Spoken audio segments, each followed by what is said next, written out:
तमिल और कोरियन दो different language हैं। जहाँ तमिल एक द्रविडियन लैंग्वेज है, वहीं कोरियन एशिया के कोरियन पेनिनसुला के साउथ कोरिया और नॉर्थ कोरिया में बोली जाती है और इन दोनों के बीच में डिस्टेंस करीब 5000 किलोमीटर का है। फिर भी इनमें लैंग्वेज सिमिलरिटीज़ काफ़ी हैं। इंडिया में कोरियन ड्रामा और कोरियन म्यूज़िक की बढ़ती पॉपुलैरिटी से कुछ ऐसे उनके वर्ड थे जो इंडियंस उससे काफ़ी फेमिलियर हुए। धीरे धीरे पता चला कि ये वर्ड्स, ये लैंग्वेज काफ़ी कुछ तमिल लैंग्वेज से मिलती है। और आपको ये जान के हैरानी होगी कि नॉट ओनली लैंग्वेज, बहुत सारे ऐसे ट्रेडिशन कस्टम्स हैं जो तमिल और कोरियंस के सेम हैं। According to linguistic researcher Morgan E, Dravidian language की काफ़ी कुछ वोकेबलरी में ऐसे वर्ड्स हैं जो कोरियन लैंग्वेज में भी हैं। करीब 500 वर्ड ऐसे हैं जो तमिल और कोरियन में सेम है, जिनकी मीनिंग सेम है और जिनका प्रोनाउंसिएशन भी सेम है। जैसे मम्मी को तमिल में अम्मा कहते हैं तो कोरियन में भी अम्मा कहते हैं, फादर को अप्पा कहते हैं तो कोरियन में भी अप्पा कहते हैं, बड़ी बहन को अन्नी कहते हैं तो कोरियन में भी अन्नी कहते हैं, दिन को नाल कहते हैं तो वहाँ पे भी दिन को नाल कहते हैं। दोनों के फूड में काफ़ी सिमिलरिटी है और दोनों का फूड राइस बेस्ड है।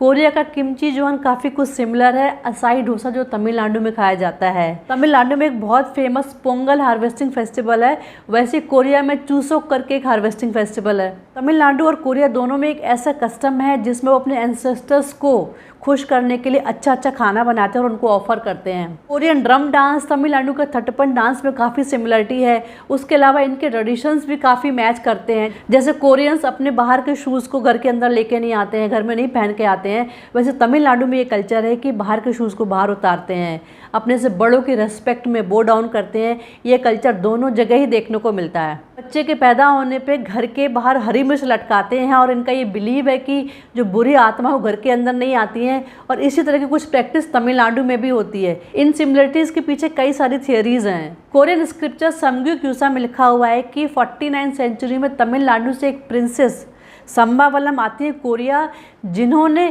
काया किंगडम के किम सूरो से शादी करी थी। शादी के बाद इनका नाम चेंज करके ह्योवोंग ओक रखा जाता है, जिसका कोरियन मीनिंग है रेड पर्ल और संबावलम का तमिल मीनिंग है रेड पर्ल। ऐसा कहा जाता है कि प्रिंसेस के पेरेंट्स को एक सपना आया था, उसमें यह था कि प्रिंसेस की शादी साउथ कोरिया के प्रिंस किम सूरो से होगी और किम सूरो को भी एक सपना आया था कि उनकी शादी ऐसी प्रिंसेस से होगी जो बोट से आएगी, रेड कलर के कपड़े पहने होगी, रेड फ्लैग लगा होगा। और जब ये प्रिंसेस आई थी तो अपने साथ बहुत सारे उनके हेल्पर थे, उनके सर्वेंट थे, ब्यूटिशियंस थे, कुक थे, वो सब के सब इनके साथ आए थे और यहीं पे सेटल हो गए थे। दिस इज़ द रीज़न कि कोरियन पॉपुलेशन का 10% इसी प्रिंसेस के वंशज हैं। प्रिंसेस वांग की कब्र से मिले अवशेष की जब जेनेटिक टेस्टिंग हुई तो उसमें ये प्रूफ होता है कि उस टेस्टिंग में दोनों ही डीएनए थे, कोरियन और इंडियन दोनों ही डीएनए थे। अकॉर्डिंग टू समग्युक्यूसा जो प्रिंसेस आई थी साउथ इंडिया के अयुता किंगडम से आई थी और उस समय कन्याकुमारी को अयुता नाडु के नाम से जानते थे जो पांड्या डायनेस्टी का एक पार्ट था।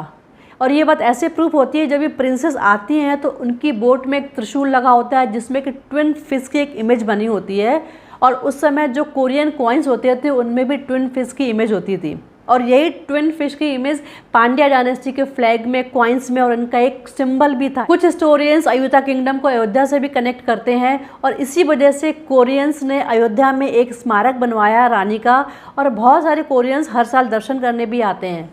2018 में साउथ कोरिया की फर्स्ट लेडी भी आई थी दर्शन करने के लिए। हिस्टोरियंस इससे डिफर भी करते हैं। उनका ऐसा कहना है कि 2000 साल पहले जब ये प्रिंसेस गई थी साउथ कोरिया उस समय अयोध्या का नाम साकेत था, ना कि अयोध्या। उसके अलावा अयोध्या सी से कनेक्टेड नहीं है और ये प्रिंसेस जब गई थी वो सी के थ्रू गई थी, बोट से गई थी। दूसरा रीज़न मैरीटाइम ट्रेड को बताते हैं और हिस्टोरियंस भी क्लियरली इस बात को बताते हैं, ऐसा लिखते हैं कि तमिलनाडु से सी फेरर दुनिया के कोने कोने में जाते थे और उनके साथ ट्रेड करते थे। कोस्टल रीजन होने की वजह से पांड्या डायनेस्टी का इन्वॉल्वमेंट बहुत ज़्यादा होता था मैरीटाइम ट्रेड में। Even silk route was dominated by Pandya dynasty. Korea और तमिलनाडु का ट्रेड कनेक्शन तब भी था और आज भी है। Companies like Hyundai, LG, Samsung, इनकी फैक्ट्रीज चेन्नई और उसके आसपास एरिया में हैं। हो सकता है ये रीज़न हो कि तमिल कल्चर और तमिल लैंग्वेज इस तरह से कोरिया पहुंची हो। स्प्रेड ऑफ बुद्धिज़्म भी एक रीज़न है कि तमिल लैंग्वेज कोरिया तक पहुंची होगी, क्योंकि 2 से 5 सेंचुरी के बीच में सबसे ज़्यादा बुद्धिज़्म को फॉलो करने वाले लोग तमिलनाडु में थे। अकॉर्डिंग टू समग्युक्यूसा बुद्धिज़्म का प्रचार कोरिया में इंडियन मर्चेंट्स ने किया है और ऐसा कहा जाता है जो ये इंडियन मंक थे वो देखने में डार्क कॉम्प्लेक्शन के थे, तो प्रोबेबली ये जो मंक थे सदर्न पार्ट ऑफ इंडिया से आए होंगे। 2015 में तमिलनाडु और कोरिया के बीच में कल्चरल एक्सचेंज सम्मेलन किया गया, जिसका मेन एम था कोरिया और तमिलनाडु के बीच लैंग्वेज और कल्चरल सिमिलरिटीज़ का पता लगाना। हिस्टोरियंस और रिसर्चर्स अभी इस पे काम कर रहे हैं और उम्मीद है कि कोरिया और तमिलनाडु के बीच में और नए स्ट्रॉन्ग कनेक्शन सामने आएंगे। आई होप फ्रेंड आपको ये वीडियो अच्छा लगा होगा। If you like my video please like and subscribe my channel.